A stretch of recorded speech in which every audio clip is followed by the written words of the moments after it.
On June 14, 1866, Prussia declared war on Austria and were aided by the northern German states and the Kingdom of Italy. And almost 2 months after that, Austria lost the war and was forced to cede Venetia to Italy. The German Confederation was dissolved, and Austria was excluded from German politics, and the North German Confederation was declared. But what if Austria won the Brothers' War instead of Prussia? We'll start the scenario back in 1853 when the Crimean War happens. Instead of staying neutral, Austria will support Russia as thanks for helping them quash the Hungarian Revolution of 1848. And Austria will send some volunteers to fight alongside Russia, but Austria won't officially join the war. And although the war ends roughly the same, in 1856, Russian and Austrian relations flourish between the two. We will also have Austria begin military modernization and investment in the military so they can be stronger for later. Later in 1859, during the Second Italian War of Independence, we'll still have Austria lose. The main reason for this is if we make Russia step in here and help Austria win, it will allow Prussia, mainly Bismarck, to anticipate the Russian entry into the Austro-Prussian War and make sure they don't get involved, thus ruining the scenario. So unfortunately, Austria bros, they have to lose. But since they did start investing into the military 3 years beforehand, Austria's casualties are less, and French and Sardinian ones are more. And in the background, Austria will also focus on the German Confederation, forming strong bonds with the southern German nations.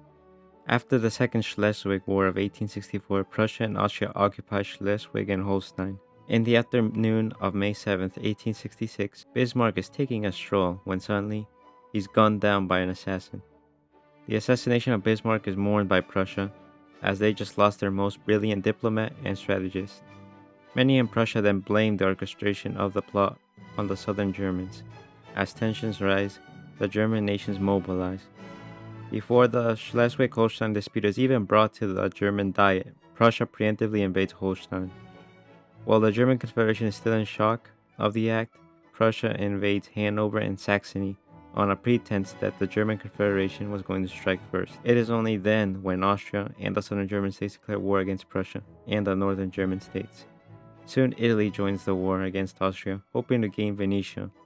While being the first to attack is advantageous, some of the Prussian army groups were not in position against Austria. Austria takes advantage of this by leading an army group into northern Silesia and sending another into Saxony via railroad as reinforcements. In the West, Nassau and Bavaria make an attempt to push into the Prussian Rhineland. Unfortunately, they make small gains and decide to just hold the line until the time is right to strike further.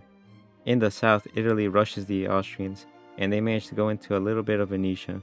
Some weeks later, Prussia launches a counteroffensive to take back northern Silesia and march into Prague. At the same time, Italy launched an offensive into Tyrol, hoping that if they captured some of it during the war, they could demand some or even all of it during the peace deal. The Prussian offensive is led by Wilhelm I and is strongly successful, and they enter the northern Sudetenland. Meanwhile, the Italian offensive is disastrous for the Italians. The terrible terrain and miscalculation and the miscommunication by the army staff cause the Italians to take heavy casualties in the tens of thousands, and they don't even manage to occupy Tyrol. When the Prussians prepare their second offensive to take Prague, Russia enters the fight. On Austria's side, the Russian hordes descend into eastern Prussia and Poznan, unimposed, as their entry in the war wasn't totally anticipated. Prussia then splits their army group going to Prague into two, and sends more troops to the east to contain the Russians. This is a huge mistake as Austria pushes Wilhelm's army out of Bohemia. Prussia is shoved out of Saxony, and the Austrians now have a major hold over Silesia. Back in the west, the Bavarians make a new offensive and actually manage to occupy a major part of the Rhineland. Meanwhile, Italy is forced to retreat from Venetia as Austrian reinforcements push them out. In late August, as both the Russian and Austrian armies are miles out of Königsberg and Berlin, Prussia agrees to sign a peace treaty under the mediation of Francis Napoleon III. In the peace treaty, Austria would retain control of Venetia, and Italy would have to pay Austria war reparations. Russia would annex Poznan and Memel, Hanover would annex Oldenburg, Prussia would leave Schleswig-Holstein, and other minor Prussian territories would be stripped from Prussia, including the Rhine, which would be turned into three new German states: Saar, Rhine-Palatinate, and Westphalia. In the aftermath, Prussia's relevancy in the German Confederation and maybe even in the world stage are greatly diminished. Even though still part of the German Confederation, Prussia and her allies in the war are isolated, forcing them to look abroad for allies and trade. This war showed the world that Austria has still got it, and confirmed that Austria is the true leader of the German Confederation, as they establish new reforms in the confederations, grow their military, and improve their relations with Russia into an official alliance. This bright star is still not gonna burn out anytime soon. I also want to note that while in many scenarios Silesia is taken away from Prussia and given to Austria, I don't think this would be the case here, as I believe Austria would more likely want to weaken Prussia, not completely cripple them, and also due to the fact that this is a mediated peace deal. Since Austria won a war against a great power like Austria, I imagine a wave of nationalism and pride will hit Austria, and that there wouldn't be a need for Austria-Hungary to form. Though I do imagine there would still be small compromise with Hungarian leaders, because they're the biggest ethnic group after Germans in the Austrian Empire. So the Austrians would want to keep them loyal, and so they don't rebel. Just nothing on the scale of a dual monarchy.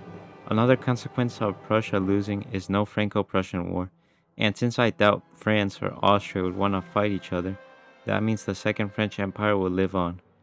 Now let's get forward to 1877 in the Russo-Turkish War. While tempting, Austria doesn't join due to Russia's fears of Great Britain or France intervening on the Ottoman side to not destroy the balance of power. The war ends relatively the same with no shifts in the timeline. Because Russia and Austria are allies, I can imagine them agreeing to jointly influence the Balkans. Austria would get influence over Bosnia, Greece, and Romania. Meanwhile, Russia would get influence over Bulgaria, Serbia, and Montenegro. Because of them working jointly together, things like the Serbo-Bulgarian War of 1885 could be avoided, and Bulgaria and Serbia could also get along and not drift apart like our timeline. That being said, things wouldn't be all smooth sailing. Britain and Russian tensions would rise, especially during the Great Game period, seeing as Britain would fear the Russian Bear's expansion into Asia and influence over the Balkans. Now let's talk about Prussia. While all this has been going on, Prussia has been building up their army and bolstering their economy in hopes to get their revenge on their sister nation and Russia. Believe it or not, they grow relations with the French Empire. Crazy, I know. And Great Britain, who see Prussia as a potential nation to help counterbalance the League of the Empires. Speaking of Britain, in the early 1900s, they would grow relations with Japan to counteract Russia and Asia. This would prove to be a good choice, as Japan manages to win against Russia in 1905. Another small thing that's worth mentioning is since Prussia doesn't have the strength or economy of our timeline, they would most likely get no colonies in Africa or Asia. Not to mention that the only route Prussia could take to leave the Baltic Sea is the dangerous Danish Straits. And I have doubts that if Austria decides to build the Kiel Canal instead of the German Empire, that Austria would allow the Prussians to use it so leisurely. In 1912, the Balkan War begins. However, since the Balkan League are more organized due to their sponsors' cooperation with them, and because they're supplied by both Austria and Russia, the Balkan League hit the ball out of the park, and the war ends in 4 months instead of 7. In the aftermath, Russia and Austria supervise the treaty, ensuring there is no second Balkan War.